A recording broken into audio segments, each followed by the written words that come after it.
Hey guys, welcome back to another episode of The Sweet House. I am sitting down with Nashville's best couple to sit down with, Brooke and Brice. They have a show on HBO called Making Modern. It's absolutely amazing, captivating from beginning to end because Brice is an orthodontist by trade and Brooke is in pharmaceutical sales by trade. But they also have a full-time gig running a design and construction company. So you guys are killing it. And if anybody says they're tired, I don't want to hear from them because Brice and Brooke are doing full-time. It's not a side gig to me. I really want to talk about that because a lot of us are still working full-time, but then everyone says, oh, but my side gig. And I'm like, no, your side gig it's a full-time job too. And I wish that the working world would also recognize that because I think a lot of times when we have a job, people look at it as that's your job, that's your main thing, but you can have several main things. Absolutely. So how did you guys get straight into doing your passion projects? I know you both grew up with these talents, but I just want to know what made you also want to do that full time? Yeah, so we had a less than perfect building experience when we were building our custom home here in Nashville. And because of that, I was fortunate enough to be able to learn from the subs while they were on site. And we kind of took the job over in our hands. And one thing led to another. And I just decided I didn't want anybody else to have to go through the same experience. It was not what my expectations were, and I just felt like people should be building their dream homes and should love every second of it versus feeling like it's a nightmare and a disaster. And so that's kind of what pushed me into becoming a general contractor so that I can help people not experience that negative. So a life happening is kind of what pushed you towards your passion. Yeah. But you already had the skill set though. I know you said your granddad taught you quite a few things. Yes, so I wish so much now that I had spent the time I should have with him in his wood shop really learning. But as a kid, I was more focused on being outside playing or watching TV, whatever it was during the summer. So he did teach me things, but I wish I'd spent more time actually learning. But I'm not afraid to try things. I always say anything that I'm trying for the first time, I got to be willing to, the amount of money I'd spend, lose it. So if I decide $100 is okay to lose, then that means I'd buy $100 worth of fabric to recover a couch. And if it was terrible, all I've lost then is $100 and some time that I've spent, but it's a learning experience. Yeah, versus you could have lost $1,000 or $500 buying a chair. Exactly. So I wish this was a live show because I really want to poll people and ask them who they think is the designer and who they think is the contractor. So I'm just going to poll the producers, and you guys need to talk back to me. So who do you think is the contractor and who do you think is the designer? I think Brice is the designer. Okay. And Brooke is the contractor. What do you think, Sean? I think the same. Yeah. How did you guys guess that? It's the style. Okay. So that is also such a rare thing. So I'm pretty sure that you even mentioned it on the show. You were shopping for some wood or something, and people give you these crazy looks because they're not used to seeing a woman in this role. And so what are your thoughts whenever you are making all of this happen because you're shopping for supplies, you're also taking meetings and being able to speak the construction lingo? Are people shocked? I mean, I'm pretty shook by it, but then again, I'm not because my mom is you. You are my mom in the flesh. So, yeah. Well, it depends on who you're dealing with, but I enjoy the moment I get to tell people that I'm the general contractor because they are definitely looking for the man in the house whenever they're coming in to do something. And I'm like, the general contractor's right here. Yeah. And they're always just very taken back. So it either goes one way or the other. But most of the time, they know that I know what I'm talking about once I start explaining things. And so I don't have to... Yeah, she has this ability to kind of convey her role really well because she knows that she walks the walk, she talks the talk. And so instantly they come in and they're like, oh, she's the contractor. But it's funny when they first see her because they always come to talk to me first. And they're like, all right, so yeah, I'm like, hey, I just smile and I'm kind of point to her. Even once I tell them that I'm the general contractor and he's the designer, they still want to focus and talk to Brice. They still keep eye contact with him the whole time.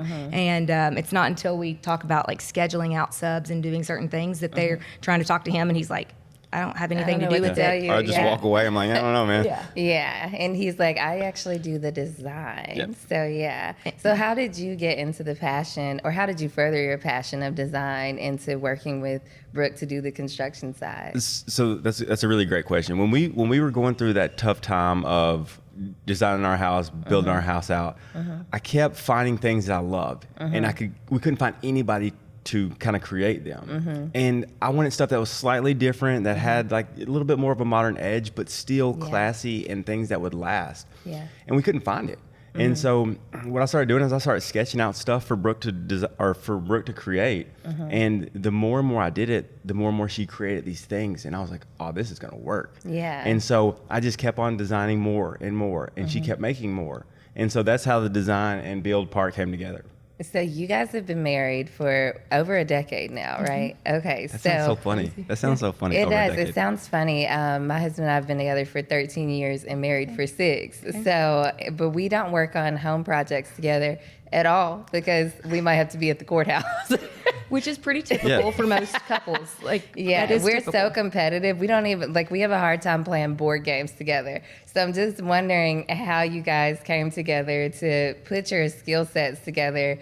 And you're married, so you're working together. You guys have full-time gigs. How did you manifest this into what it is? And did you foresee your skill sets like becoming this business? Well, first off, I think that my mom taught me really well to never say anything that you can't come back from in a marriage. So there are times that he frustrates me to death when we're building, and I'm like, ugh. But I just know, I know what my strengths are, I know what my weaknesses are, and he definitely possesses all the things that I don't. So I'm not I just can't design. I'm terrible. Yeah. So I let him take the things he's really good at, and he lets me take control over the things that I'm good at. And because of it, it works really well. And so, Yeah. I think we do a really good job of, like she was saying, was balancing one another, but also we take on the projects, and it's like us against the projects. And especially in early on when it was our build, it was like, what are we going to do to get this done? And so we actually came together even more. I feel like on the job sites, we find our stride together, and it brings us like really close, because it's us against whatever the timeline is, whatever the budget is, whatever the obstacle is. yeah, we do kind of try and make it seem like that is the enemy that we're Yeah. against, and we band together. And so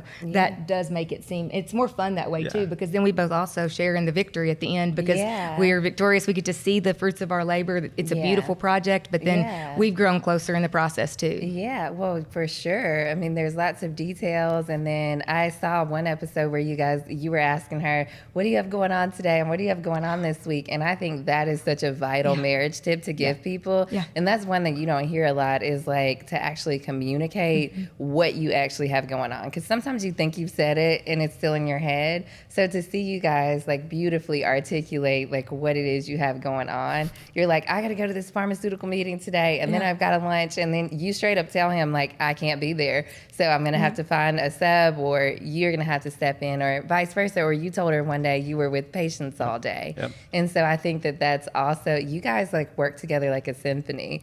So it's really beautiful to see, which is why I wanted to bring them into the Sweet House so they could share how they're building their little masterpiece, or their big masterpiece in your own house. But I'm wondering if that's why Magnolia Network really saw a huge interest in you guys. Like, how did you guys get into that arena? So when we were building our house and it wasn't the perfect situation, we had our neighbors kind of just cheering us on from far away, just trying to do everything they could to help us get done. And they saw the amount of work we were actually putting in. Yeah. So like, let me just kind of explain. So we would come from our real jobs, and then go work on our own house, like after our jobs were over. Like Yeah. boots And- on the ground, hands muddy. That's yeah. right. So yeah, I'm in scrubs. Yeah. Leaving work in from scrubs. 5 p.m. to 2 a.m., 3 a.m. sometimes. Go home. We were staying at his mom's. We'd sleep for Just a 2 little hours, bit. and then I'd head back because I'd want to beat the Nashville traffic, and then Brice would get up and go to work, and we'd do it all over again because we had a deadline that we had to hit. Our construction loan was going to close, and we had to finish, and so So our neighbors saw that. Yeah. They saw us working so hard. Yeah. And so And they started like being our cheerleaders. They would bring us over a little food and stuff like, which was so sweet. Yeah. But then, I'm sorry. they go. wanted us to get finished for 2 reasons. They saw how hard we were working, and they knew we were adding value to the neighborhood, but they also wanted us to be able to be part of their community, which we Yeah. were really excited about. So one of our neighbors told us she had a friend she wanted to introduce us to who used to be on Good Morning America, and Yeah. one thing led to another. They came and filmed a sizzle, which we had no idea what that meant. And so we filmed 8 hours for this sizzle, and then we got to see the little 3-minute clip, and we're like, all Wow. of that for this, which is a good eye opener for all the people that think, It just is- influencing and doing all the things on social media. It's just It's easy. just a one-time quick No, thing. it's hours of filming. hours and it's hours. mapping out everything. It's conference calls. It's editing on the back end. And the Absolutely. producers sitting over here can tell you all that too. Yeah. It's tough. It's so much Yeah, work that people yeah. don't see. They just see this one little 3-minute clip. And anyway, long story short, it was pitched, and we actually had some meetings with Yeah. the a couple- Magnolia yeah, Network, a and bunch of people. a couple different networks, and Yeah. it landed with the Magnolia Network. So. Did you have any hesitation to going on camera? A lot of people, I think, whenever they're approached with these opportunities, they think about how their lives are going to change, and then especially because this is what you do. This is your trade jobs, but then these are also like your passion projects that you've turned into a business. So, did you have any hesitation about it? I feel like when we were first presented with it, it was such a unrealistic expectation that we were just kind of like, sure. We kept saying, sure. Yeah, can we pitch your show? Sure. Can we do this? Sure. And then we didn't ever expect anything from it because we have our real jobs. We And I never think thought that's about the it. cool thing too. And then so once they're like, hey, we're going to do this, I was like, oh no. Like, not, oh no, like we can't do this. Like, what am I going to do in front of the camera? Right. And so the first couple of days of us filming were so rocky. It I was mean, brutal. I didn't know what I was doing. And like, then you see this camera, you got these people around you kind of asking you to do what you normally do, Pretend they're not there. pretend they're not there, but they're there. Yeah, so it's kind of weird. It's kind of weird. Yeah. But then, after a couple of days, we got used to it. We started to hit our stride, and then it was just normal. We had our Yeah. normal banter. But he was really apprehensive at the beginning because Brice was super, super private. I mean, if people came, even our friends and family would come over, they'd try and like take pictures in our house, and he'd be like, nope, you can't take pictures in the house. I don't want anything posted, anything like that. And then all of a sudden, now we're inviting like a film crew in. Yeah, I'm like that as a mom. Yeah. That's what I was wondering, like, even as a married couple, like, what it's like. Because I'm like that as a mom. Alex and I have been together so long now, and I feel like so many people know us that we're pretty open about just us. But as new parents, we're very much so like, absolutely not. No photos. When I had Rain and we hired our first nanny, she has a nanny handbook, and it says no photos of my baby, just because you don't know where it's going. Yeah. So my question for you is, when you started filming, you were not a general contractor. So were you afraid of any sort of lingo that you might get wrong when you first started filming, and that anybody would criticize you for it? Absolutely. I think that's still something that I kind of struggle with now because being a female in a man's world, in a male dominant field, Yeah. I'm very aware that like they're already going to look at me in a different light than the other men that may or may not even know as much as I Yeah. do. But Brice is really good to remind me I don't have to know all the right lingo. If I explain what's going on each day at the projects, they'll respect me because they'll know I know the ins and outs of all the projects. Yeah. But no, I do struggle with it. I try and be perfect. I try and like think through all the details, and I'll go reference some of my books. So when Yeah. I pass my exam, it's like 13 books, and then I have one that's the business law book that I reference quite a bit. And he's always like, you don't have to know the exact lingo every time. People can Yeah. respect you without you knowing that. Yeah. Well, so I always kind of equate it back to whenever I graduated dental school and residency, right? You know all of these dental terms, you know all these medical terms, but the average person doesn't. And so like I've actually tried really, really hard to be able to communicate with the average person on like teeth stuff and health stuff. And so that's kind of what I always encourage her to do. Like, listen, you don't have to be so detailed. Let's just, if you mess up, it's okay. If you call it, the zig or whatever, great. That's fun. It makes it more relatable, and that's real life stuff. For sure, because you can get the book smart, and then you have to be able to speak the layman's terms so the average person understands it too. Because if I go see Brice and he starts telling me something about some gum disease or whatever, I'm gonna be like, what? That's right. Like, you're gonna have to say this in a whole nother way.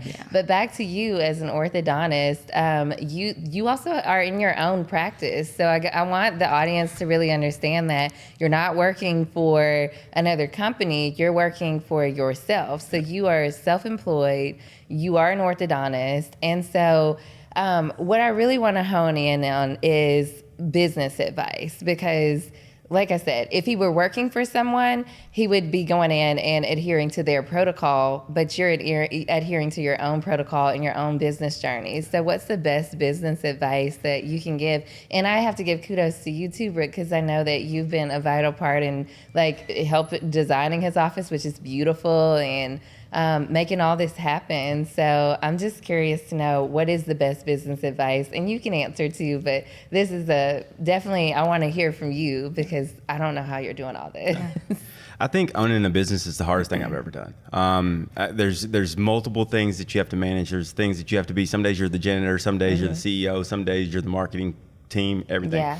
So I think that's really difficult. But if I had to give advice, my advice would be to know that there are going to be ups and downs. There's ebbs and flows, but then also get a mentor. A mentor is something that I think is so key to success. Like, you can get a mentor, a spiritual mentor, you get a marital mentor, and a business mentor. I think you need to have all of those. And once you get that, the idea is not for you to just listen to everything that they say, but maybe you learn from their mistakes so you don't have to make that same mistake.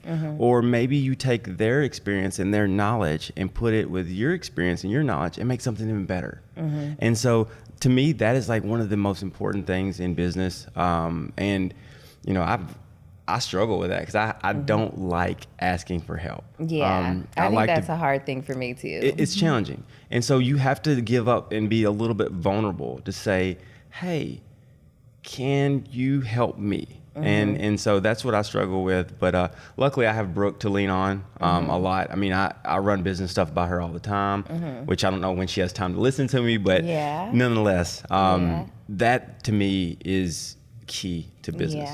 So you guys, you heard it right here first. To get a mentor, I definitely would attest to having a mentor, or just like not being afraid to ask somebody for help. Even if you don't have like a strategic mentor situation where you're meeting with them every Monday, Wednesday, and Friday, just having somebody that you can call on is also going to be really helpful. And I'm sure, I don't know, I'm curious to know what your experience is, because he graduated from Meharry Medical College, and so Meharry is very well connected. So I'm pretty sure you were able to meet the right people and be in the right rooms at Meharry. Can you speak to that experience at all? Yeah, I think so. Being a Meharian, you have so much family ties. It's so cool, because you are part of a small elite group, and everybody's trying to help you succeed. Right? Even when you're going through it and it's tough and you feel like no one's trying to help you, once you kind of get done, you realize that it is a true family. So that one of my mentors was a Meharian, and helped me out, helped me to get into ortho residency, all those things. And you're never self-made, ever. I don't care what people say. Someone has given you a break, someone has helped you, someone has guided you, gave you some advice along the way. And so, you always want to think about that and then kind of pay it forward, or at least give back. Yeah, for sure. So I worked at Meharry. I'm not sure if Brice told you that, but I worked at Meharry for 4 years. Okay. So I say I have an honorary degree. Right. So, but when I got to Meharry, I was doing their marketing. I was told on day one at orientation that this is a family, and it literally is like a family. And when it is all over, like when I left Meharry after 4 years, I still have such strong relationships with my colleagues that were there, and anybody that I meet that graduated from there, that's how I met Brice. And so now you guys are sitting here on the couch. So back to this whole theory of building your business, you guys are here like doing this interview, which is is helping me build my business. So it's also about peer-to-peer relationships. It's building your business. It's peer-to-peer. It's internally like what you have going on. It's seeking mentors. It's all these things. And I really want to go back to the passion about all this, because you guys, as being in the construction world, what we're hearing now is flip houses, that's where the money is. You know, the construction projects are based on money. And you both have said, like, you weren't necessarily seeking anything, even when you got offered or when you were in negotiation for the Magnolia Network opportunity. You were just doing what you do. And so you don't flip houses, you make custom spaces, which you make that known over and over again on each episode. And I love that. So I'm curious to know what makes you like hone in on that message that you live by. You eat, sleep, and breathe by that message of creating custom spaces for people. Yeah. I think that flipping houses is like the sexy, right? It sounds cool. You can make a lot of money, all these things, but you can also risk a lot of stuff in that. You got to be good at it. And that's just not our bread and butter. Our bread and butter was to create something that people could live in, that they would absolutely love, that would function well for them, but be beautiful. I had a lot of friends that were buying new houses in Nashville that were thrown up pretty quickly, and so they lacked character and detail, and everybody's so excited when they first move in. You get that kind of honeymoon phase with your house, but then you start realizing, I don't have a coat closet here, I don't have anywhere for shoe storage, for a Christmas tree, you know, whatever it is, it doesn't function well for you. And that's when Brice is so good. He comes into a room and it's like he can visualize. I really do think his mind works like a computer, where he like sees it actually happening, and then he goes home, he sketches it, and then he tells me what we're going to do. And I love bringing that to life, both for the families and for Brice, because it's cool to like let him see how creative he is, and then the fact that I get to be the one to bring it to life is really cool. But I just think being able to give a family what they actually want in a house to make it a home, it's so much more meaningful to me, at least, than just throwing up houses just so people can say I have a new house. You add good character to the homes. I can attest, because we actually, both of our houses have been brand new. The first one we turned into an Airbnb, and then our current house, I probably didn't have you over. So after this, if you're not too busy for me and Alex, you just need to come to the real sweet house and make it happen for us. All right. I'm just like, I literally had a baby and we moved in like 5 days later. So yeah, we need to redo our backyard. I saw one episode where you guys were making somebody's backyard like a resort style backyard. I was like, ooh, that is what we need. We do love it. I mean, I think that there's so many ways to customize a home, and there's so many memories that are made in a home. So we want the home to be a place that you can just harbor memories. You can have all of these life events and remember them in a positive light, right? Versus you saying, oh man, I had those just all white walls and it was just I mean, and you know, it's not anything wrong with that. It's just that we want to take it to that next level. I think the best part about the designs that I've seen you guys do is the functionality, because it's like you want to make sure that if this is an office space and then your mother-in-law comes in town, you can pull out the Murphy bed too. So I think that the functionality part of it, kudos to you for the design of all that, and that's another reason why I need you to come. Well, I think that's what makes what we do so fun too, is because that's what we do it for the homeowner. Like that's what they want out of it. And so, you know, when you open yourself up to be on television, a podcast, whatever it is, you invite people in to give feedback, whether it's warranted or not. And so, you know, we'll get feedback sometimes that people I would never do that, or I would never choose those colors. But I think people lose sight of the fact that the homeowners are the ones who are driving all the things that we do, and then we're just putting our creative spin on actually delivering it. I was wondering how you reacted to that, because I'm pretty sure people are like, why did they put that plant there, or whatever the case may be, because everyone has their styles and opinions. But yeah, this isn't for the general public. This is a custom home project for the families that have asked you guys to come in and grace them with your character, pretty much. So I want to jump into your career a little bit, Brooke. How did you land into pharmaceutical sales? I will say pharmaceutical sales is not a job that's like heavily advertised. It's not something that you go to college and you say, I want to be a pharmaceutical sales rep. So I love when my husband is also in it, and my sister and my brother-in-law. I love when they get out and they mentor people, or they're open about their process into getting into it, because it's a pretty cool job. It is a cool job. I've had this job with different companies since 2009. So I graduated college. I was planning to stay and get my master's, and the family I was nannying for, the husband and wife were both pharmaceutical reps, and they were like, there's this opportunity, you need to apply for it. I actually got the job before I turned 21, before graduation, and then as soon as I graduated, I moved to Nashville and started working. So that was all about connections, which really and truthfully, most things in life are about connections, knowing somebody who can help you get your foot in the door somewhere. And so I graduated in 3 years from college, so I had a pretty strong resume, and so I got the job, and I've been in pharma ever since. I love being able to set my own schedule. I think that is instrumental in me being able to do what I do now.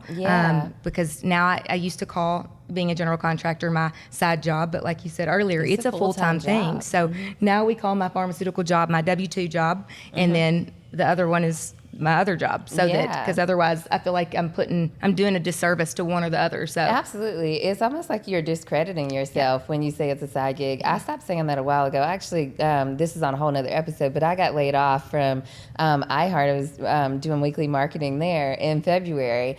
And then, honestly, I walked out of the door and I was like, okay, I am free. But then, I mean, I've been doing this also full time, so I did not feel deprived or depleted. I actually felt empowered because I had been building both things the whole time. So I never set myself aside. So I didn't walk out of there. I keep envisioning this in my head because I got laid off in my early 20-somethings, and I walked out of the office with a box and I was in tears, and I was like, this can't be life. But this go around, I'm like, look, I am stepping into something, an empire that's already been built. I actually called Erin and her team. They know. And I was like, all right, we're filming. Let's do this. We're making the Sweet House, the podcast and YouTube show happen. And I think it's so important for all of us to take credit and stock into the things that we are doing outside of the W-2. I'm going to start saying that. That's a good one. Well, that is actually truthfully how I started in the construction industry, because I had been laid off from work. My pharmaceutical company cut our whole sales force. And because of it, I was able to be at the job site watching the subs every day. And had that not happened, I wouldn't have been given that opportunity. And I remember feeling very deflated, oh, I just lost my job, but I'm being paid severance. What can I do in this time? Yeah. And so I just, like you said, stepped up and exactly. Yeah, taking advantage of it. That's right. So, You take that could potentially be a negative and flip it to a positive, and then look where it's gotten everybody, right? Exactly. Yeah. And I will tell anyone who's been laid off, life is not over. And I was so open about it. I did an entire 2 episodes on it, because I was like, everyone's getting laid off right now because the economy is in a rough spot. So I was like, I really want people to see that you can bounce back from this. And it's nothing to be ashamed of. Yeah. And I feel like back in the day, they did used to frame it as if it was something you did. That's right. And it's not. It's not always something you did. No. Yeah. No. And now there's business. there's That's what my dad always says. It's just business. Don't take it personal. It's just business.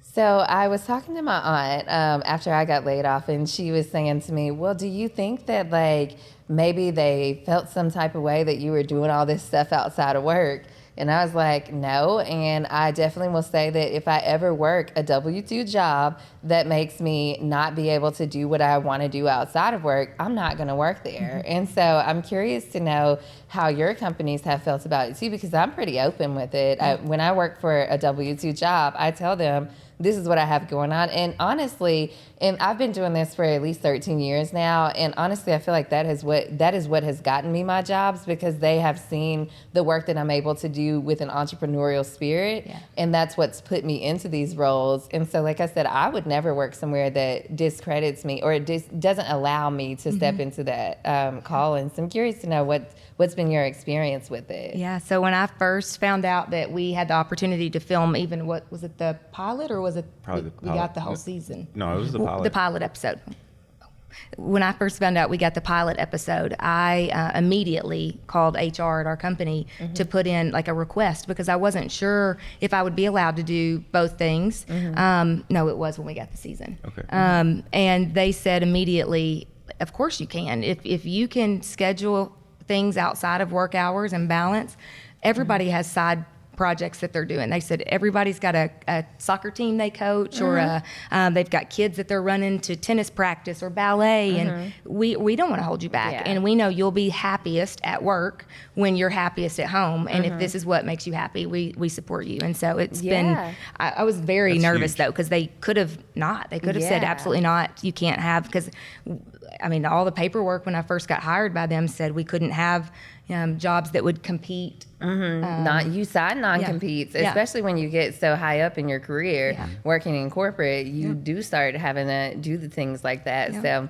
but I just think it's it's an interesting conversation to have, because it's a generational conversation. So when I was talking to my aunt, and she worked in corporate for years, I was like, yeah, we have shifted that narrative. We have taken control of our career paths. We're no longer working jobs. We are on career paths, and we are on passion project career paths. We're on skill set driven career paths. We're getting trained. You are a trained orthodontist. We are making our own design of what we want to do with our lives, and we don't have to stick to that. So I love that you have also been able to do too. It makes me feel good. It makes me feel like I'm not the only one out here that wants to do more than one thing. Watching you guys' show, I'm like, yes, they want to do more than one thing. This is so good. I did want to touch on how you guys prioritize all of it, because again, you talked about how we talked about how you guys talk to each other about your weeks, but how do you prioritize it? Because I know you've walked out of appointments with patients, or in between patients, you're designing things, and what is the key to making all of this happen? So we do a lot of compartmentalization. So when we first wake up in the morning, she'll typically wake up before I do. She'll have coffee. We'll sit. We'll talk about construction. We'll talk about construction. We'll hammer out those points. Then we'll move on to what's your day look like, right? And then we've learned that at lunchtime, we're going to call, we're going to check in, and we're going to talk about whatever's happened so far in that day. And that to us is the process that works really well for us. If I get a chance in between patients, I'm going to try to maximize it. What I don't want to do is I don't want to waste time. So anything that I can do that's in a productive way, or a productive thing that moves the needle, that's what I try to do in those little free times. Yeah. And it's been a thing of learning each other's cadence over this whole process, but knowing that Brice isn't as much of a morning person as I am. I hit the ground running as soon as the alarm doesn't go off. I don't have an alarm. I just wake up and I'm like, I have so much to do today. So I start my day, but I know he needs a little bit of time to decompress, or just wake up, I guess. Just wake up. Just open my eyes. Yeah. It's a man thing. Yeah, he needs a little bit of time. So he may come downstairs and I've got a list of questions, but I know the best way to get him to answer those is to let him have his time in the morning, and then kind of sprinkle them in here and there, and I'll jot down my notes. But if I just hit him with all these questions, it's going to overwhelm him, and then we're not going to be as productive. And so I think learning each other, the way we best communicate, the way that... And you have a lot of lists. I do have a lot of lists. I keep running lists nonstop. You have to when you're working multiple jobs, though. I think it's like you compartmentalize what you need to do for household stuff, because you're still house managing. Then you're managing your business, and then you're an orthodontist, and then you're managing your job as a pharmaceutical sales rep. And then you're also managing projects, and then you hire subs. And for those who don't know construction, that's just a subcontractor. So it can be somebody that comes in and lays tiles, painters or subcontractors or what have you. So you're managing all of those people as well. And so you really do have to have a blueprint of how you're going to make this happen. So I think those are great ways of communicating. Again, we are a music city, but they work like a symphony. She's literally the lyricist writing down all the questions, and he's like the backup dancer over here. Yep, that's right. That's right. But sometimes you sing backup. Yeah, so absolutely. it's just making it happen. Yeah. You guys are creating like the perfect harmony over here. And she even said like you find his cadence. And so I think it's just a good way of putting it. So maybe you guys should make a song. I know. Working on the weekend. Oh, yeah. That is Brice's song. That's all I got. Yeah, Brice sings that song over and over every episode, and I love it. I'm like working on the weekend. So I also wanted to talk about like just getting started in doing your business because you guys did not have a logo. We watched you build all these things. You didn't have a business name. We watched you build all these things in season 1. And a lot of times people won't get started because they don't have the small nuances done, like a logo and a business name and all that kind of stuff. So how did you just like, or how important is it to just get started versus waiting around to figure out these small things?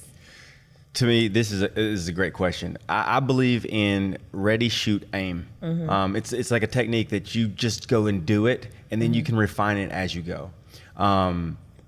What? I'm just laughing, thinking that's your business mindset. Yes, but like when we're building. That's right. Because That's me. I'm like, let's just do it. But for business, yeah. For business, I really think that you just start.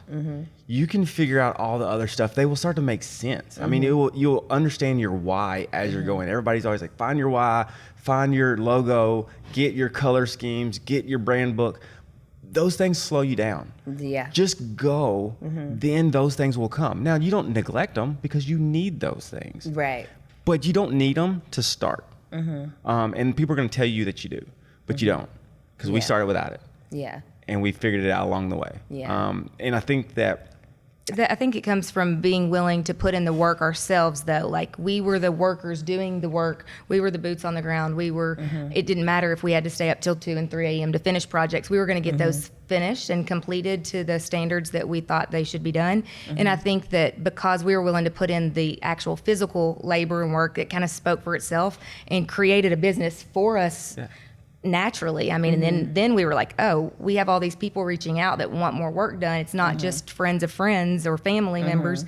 And so now we have to think about, like, we should make this a real business. Yeah. And then you start to think, well, what do we want our name to be? Well, I think it was because we were in the trenches and doing those things that we were like, Deep South Modern makes so much sense for us. And then it started giving us our identity. And then that just encourages you to do more and more, right? So like, if you have all that at the beginning and don't have the actual work business, then you can kind of get, I was going to say it's kind of like you get burnout because you get so excited on the front end. You've got all this beautiful marketing. Everything is so pretty, but then you kind of lose steam because maybe the clientele's not coming in or whatever it is. And so you kind of fade. Whereas if you're doing the work already and the business kind of happens naturally, then it just pushes you to keep going. Yep. So I agree. And I would have to say, be careful to the Instagram or social media gurus who are telling you that in order to get $1 million, you need to make sure you got your logo and your color scheme and your brand kit together, because that is not what it's about.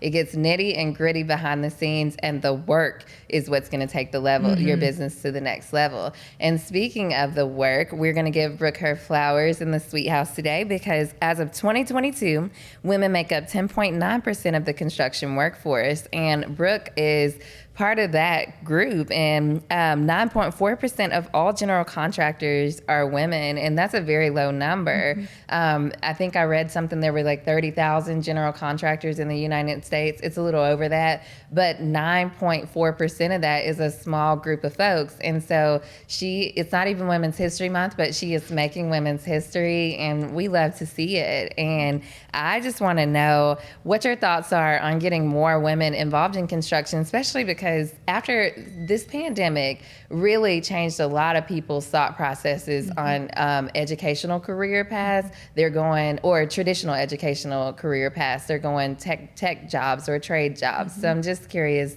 to know, construction is considered a trade. I'm curious to know what your thoughts are on bringing more women into construction, and just how you feel about being in this small group of folks. Yeah, well, it's an honor to be in this small group of folks, but I hope that the group grows tremendously. I think women have an instrumental place in the construction industry, especially in the trades, because we're very detail oriented, and that's what homeowners are wanting when they're getting a custom home built. And so anytime that I'm able to work with another female owned company, if they can do the job that I'm needing done, I'm going to choose to work with them because I know that they are going to take pride in things the same way that I do. Not to say that men don't either. I'm not trying to say that at all. It's just let's give them the opportunity because other people may not give them the opportunity. Right, because they're the minority. Exactly. And so if they can do the job, I'm going to want to work with them. Yeah, I think it's absolutely necessary to have more women in construction. I think women possess skill sets that sometimes men don't. And I think that it only makes the profession better when you have diversity in either gender or ethnicity. It only makes it better. And I can just see how much Brooke is able to accomplish being a woman in this field, that some of the guys that we've worked alongside have been doing this for years and they can't do it. Well, some of the subs will make comments about how I'm multitasking and I literally am running from talking to these subs to this sub to this sub and accepting deliveries and taking phone calls. And they're like, I don't understand how you can do it all. And I do think that I'm able to do that because of being your a woman. womanly instincts. It Yeah, just we just have happens. this essential organizational mindset that just makes it happen, like with house managing and just all of it. So yeah, it's so true. I agree. I think you guys are amazing, and I wish I had a little bit of that in me. I don't have any. Well, one thing at a time. that's why Just like she's your married backup men. singer. Yeah, That's right. exactly. That's right. We're a team. We're a team. Yeah, for she's sure. like the tour manager too. Yeah. You had no idea you were going on tour when you got married That's to right. her. So this is happening. But I did want to talk about subcontractors because, again, I explained to you guys kind of what a subcontractor was. But on season 1, you called in Stuart, which is your friend Brice, because you were working on a new project and you had not gotten your contractor's license yet. And so how important is it for people to seek out expertise elsewhere? Oh, it's so important to seek out that expertise. Mainly Stuart was already helping mentor me in the background, but once you get to a certain price point for a job, you have to be a licensed general contractor to accept the bid and do the job. So Stuart was willing to come in and help me, but he just helps mentor whenever I have questions around what's my next steps, because it's overwhelming to if you don't have that blueprint of step 1, step 2, step 3, it's really tough to figure it out. And so he was willing to just kind of take a back seat, let me shine, and just help me along the way. I mean, he took phone calls at 7, 8 p.m. and it was really nice too, because it's Brice's friend, and he wasn't like, I'm just doing this for Brice. I think he also enjoyed it. I think it helped remind him of why he enjoys being a general contractor too. Yeah, and I think subs in general are, we came from the DIY world, right? Yeah. But certain things you don't want to DIY, and we I don't always want to DIY anything. we always say plumbing Plumbing and electrical. are things that you do not want to learn or try on the just the front side. Yeah, there are Yeah. licensed And so- people for that reason. You don't want to flood a house or burn it down.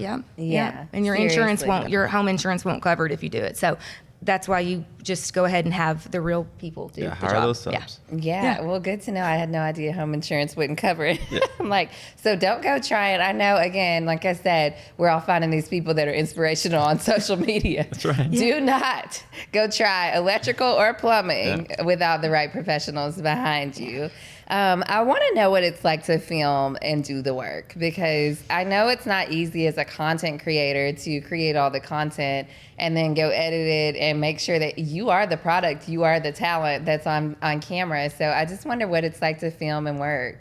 So it's really hard for me because I want to do the work and not worry about the filming. I want to be as dirty as possible. I look crazy. I don't have any makeup on. I want to be able to wear my old T-shirt that I always wear that has a logo, that we can't have logos on the show and all of that. And I realize that if people are going to watch this, they're going to want to see it in a little bit different light. And so that's what's really tough for me, to take the time to set up cameras, get it all ready, and then do the work, which is great for us that Brice comes in, kind of gets it all set up where I can do the work, because otherwise I wouldn't film anything. Yeah, and there's little things about filming and doing work that people don't think about. So whenever we're filming and doing work, we can't have music on, right? You can't. So we're working in silence. Who wants to work in silence? Nobody. Nobody. We all need a soundtrack. That's it right. already That's- stops that's right. when the filming starts. So when filming starts, there's no music, there's no nothing. We have to, which is already awkward. But then, like, even the logo things. I mean, it's just You have to it's think about you what have to you're wearing think and a little bit decide more. if I want You to do. ruin these clothes potentially because I'm going to be painting or mudding or tiling, whatever you're doing. And it's like, there's just a lot that goes into A it. lot of small nuances. I will say that too, because it's even like that for me working with brands. Like I just worked with a brand for the Beyonce concert, and I was told that I couldn't have any videos of her, no videos of her family members. But they put me in VIP with her family members right behind me, and and then she's in front of me. Yeah. So I'm like trying to film. I'm like, let me move this way because Yeah. they're standing behind me, and let That's me right. move this way Yeah. because she's on stage, and I can't put any of this on my social media. Yeah. So while I was, and then I'm there to have a good time with my husband and my best friend and her husband. And so you are having to orchestrate as the director, the content creator. I think people think it's snapping a picture. And I am literally looking at a brief in my phone of like what I can and cannot say and do.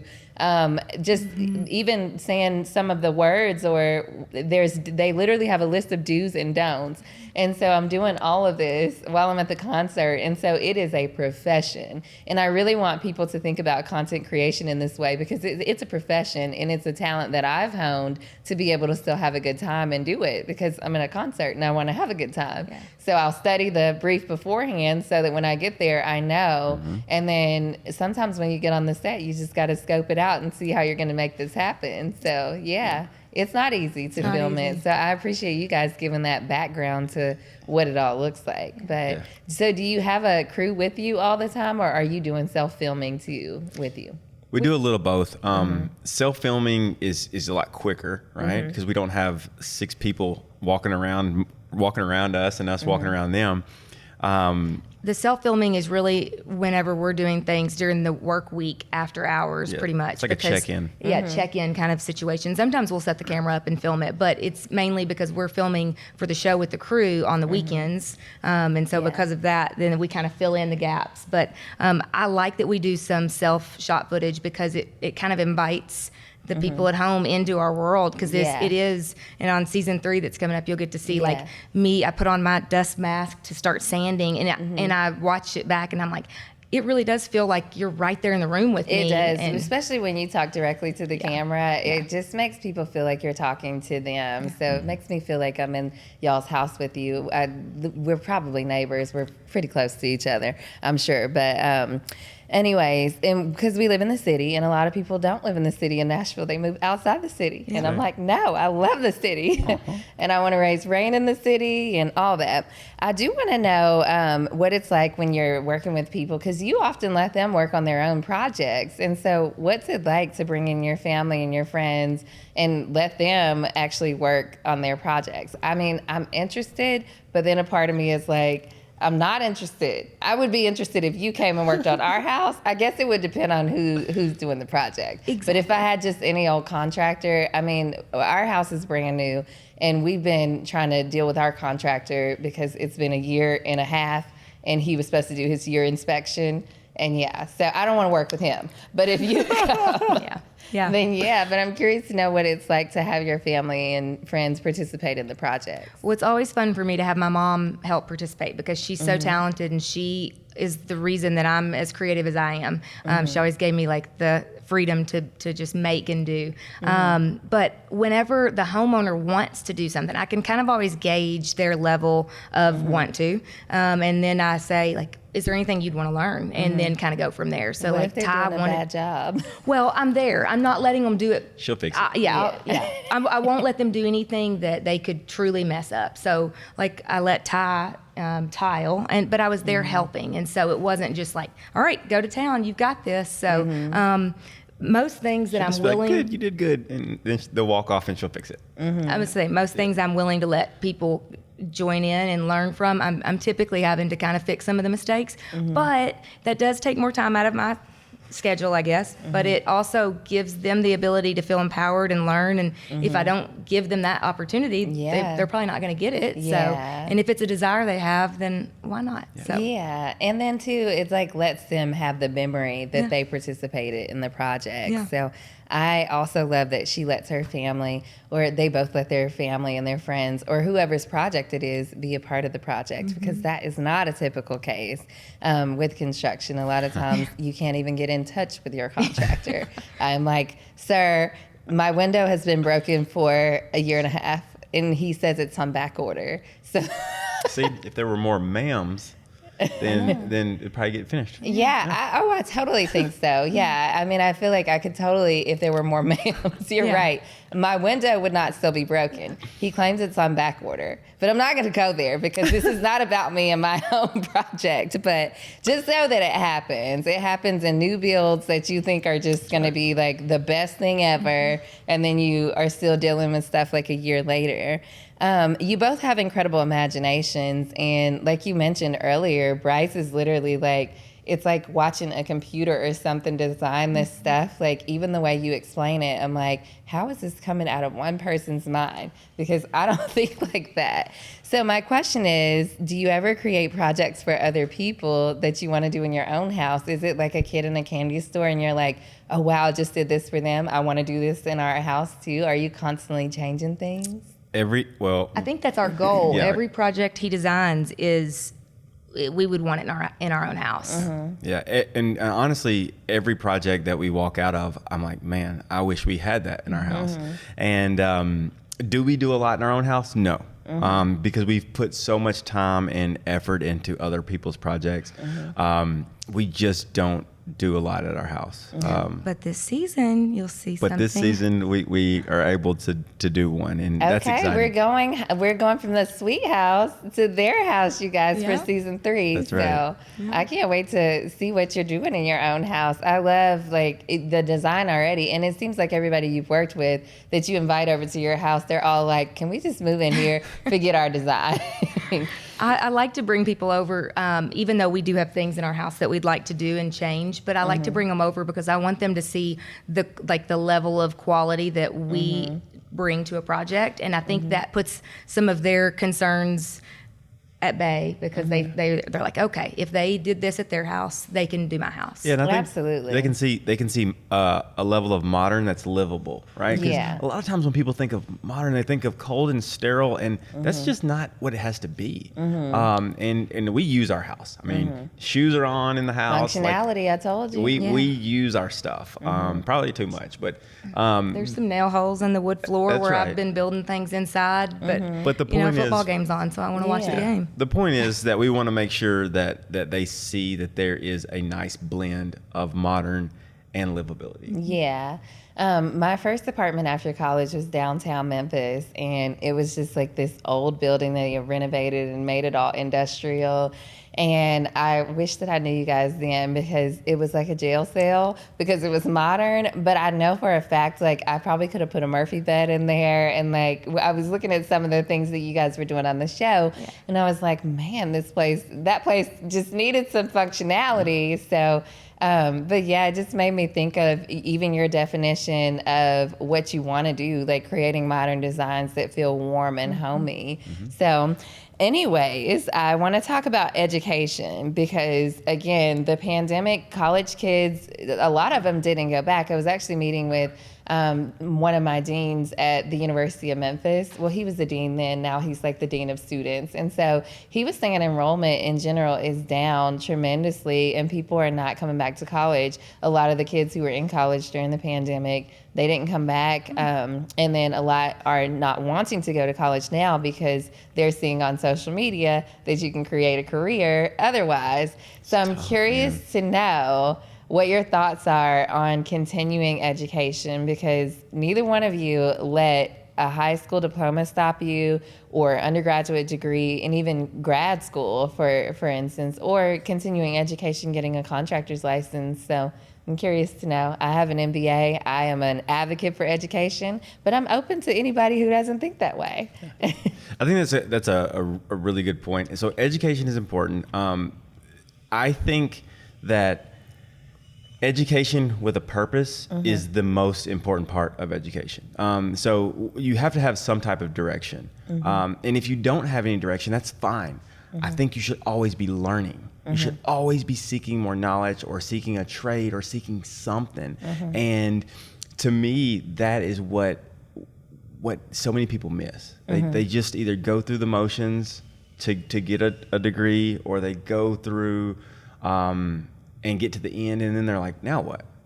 And so what I want to kind of encourage or pick out their education is like, do it on purpose. Like, do it for a reason. Like, an MBA is awesome. Like, I wish I had an MBA, to be honest with you. I think that's if you didn't know what you wanted to do, go get that, because that's it's a great. great foundational degree, and it can literally point you in any direction. That's Yeah. right.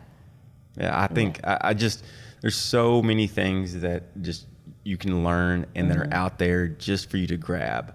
And education always is going to be super important to me. Well, and like you said, do it with a purpose, but at the same time, at the beginning, you may not know what you want to do. right. And that's why there are those basic classes that you start out with that you take. And that's okay to just start there. And then maybe you decide that this isn't for you, and you get your associate's degree and you want to go do something in the trades or whatever it is. I do think continuing education is important, though, at least to decide whether or not, because at 18 years old, you don't know really what you want to do. And You don't know anything. and if you miss the mark on going to college then, or doing continuing education then, it's really hard to go back once you've learned to not study anymore. Because like when you're already in the mindset from high school, The working world. Yeah. it's hard to go back. And so I think it's important to at least try and at least get those fundamental classes in, and then hopefully at that point you kind of know the direction you want to go.